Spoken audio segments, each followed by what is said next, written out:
It's a digital thermometer. Some of you know, I've been running a little bit of a fever for the past few days. And I've been checking my temperature. I've been checking my temperature in max every few hours. And they have two methods as I know of. One is sublingual, which is under your tongue. So the doctor says, open your mouth and like, what?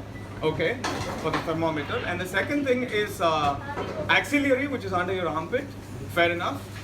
And in these cases, you either measure and record the same temperature, and you do in your armpit, they add one.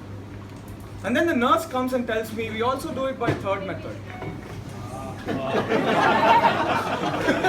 Okay. I didn't know where to insert this rectal thermometer joke, but since I believe it will be the butt of all jokes, I decided to drop it. So, about a couple of days ago, I've been hearing this conversation among two people, and person A goes, yes! I got below average. I'm so happy. Really, dude? I got above average. How much above average? Very much above average. Yes, I got 2 months below average. And I walk in. What the hell are you guys talking about? What else? Of course, the electricity bill. But that brings me to the first week on my tryst with all the beautiful women on campus. I'm trying to be nice and I'm trying to be charming. And this, some of you know because of the O week itself. And this is how most of my interactions went. Hey, my name is Aravindh. What's your name? Hi, my name is Priyanka. Hi, Priyanka. So what do you do for a hobby? I'm into theater. Are you into theater? We should do that sometime together. Yeah, totally right. Hi, my name is Aravindh. My name is Shruti. Hi, Shruti. What do you do for a hobby? I'm into tennis. I play a lot of tennis. We should totally do that sometime together. Hi, my name is Aravindh. What's your good name? Hi, I'm Shikha. So what do you do for a hobby, Shikha? I'm not much of a hobby person. I just like to sleep.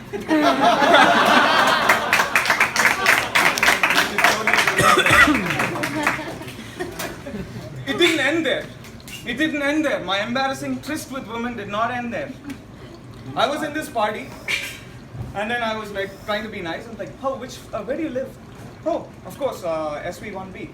Oh, which floor? The first floor. Come on. What's there in that? You'll have to keep pressing the lift button. You'll keep waiting for the damn lift to come down. Too many people crowding the lift. I'm just trying to be practical here. It's just the first floor, right? You could probably take the stairs. That's a perfectly civil thing to say. And bam came the reply. Are you calling me fat? Again, there's a lot of involuntary sexism that goes on in men's minds and you don't even realize it. So one day I was carrying my tennis racket and trying to go to play tennis. And this girl comes in and says, hey, you play tennis? Yeah. Are you a beginner? Of course I am. Is there a trainer? Yes. Do people come? Yes. People do come. Even girls do. Girls are not people. Again, it didn't end there. After some time around last Thursday's almost crazy party, this girl, name changed due to request, Sonal comes to me and says, she's all flustered. She comes to me and she says the 5 most horrible, embarrassing words possible and ends it right there. She comes to me and says, shit. I don't know what happened, but shit. I just lost my... And I'm like, so many creative ways to end that sentence. So that's how things go. And this brings on to my smartassness in classes. I don't care for CP. I just want to do this in class every time. And when there's a professor, sometimes just walks into the lion's den, I take total advantage of it. So in one of the marketing classes, the professor handled a very serious topic. The topic was about contamination in food, right? FDA takes it very seriously. And he was talking about Wendy's and a particular incident where there was a contaminant in food, and then there was an investigation team. And then you know what? Everybody in the class freezes. You know what they found in food? They found a human finger. 2 seconds pass and everybody pauses. And I quip.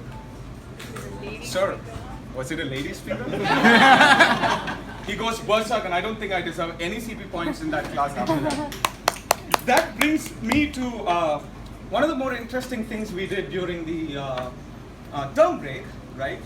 To add excitement to adventure, we went on to the Trion Peak and then we wanted to do what's known as paragliding. Most of us know what a paraglide is. It's just a parachute except that you don't jump off of an aircraft. Instead, you just run off of a cliff and then take off. And then the guy strapped to you, he basically takes you smoothly across the valleys and lands you 20 minutes later.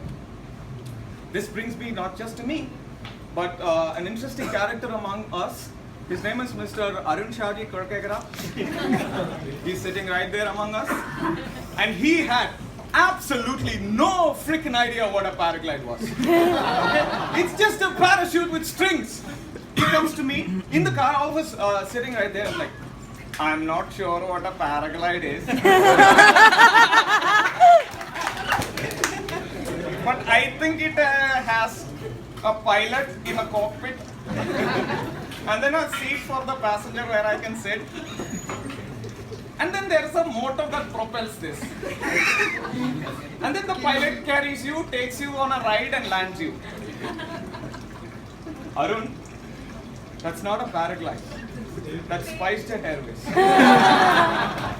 The next thing you possibly expect is an air hostess, nicely decked, come up to you and say, would you like some orange juice, sir?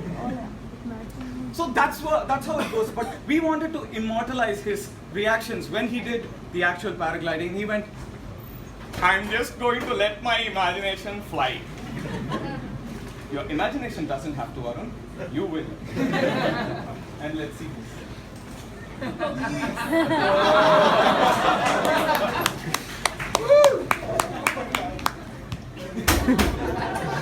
Having his case taken.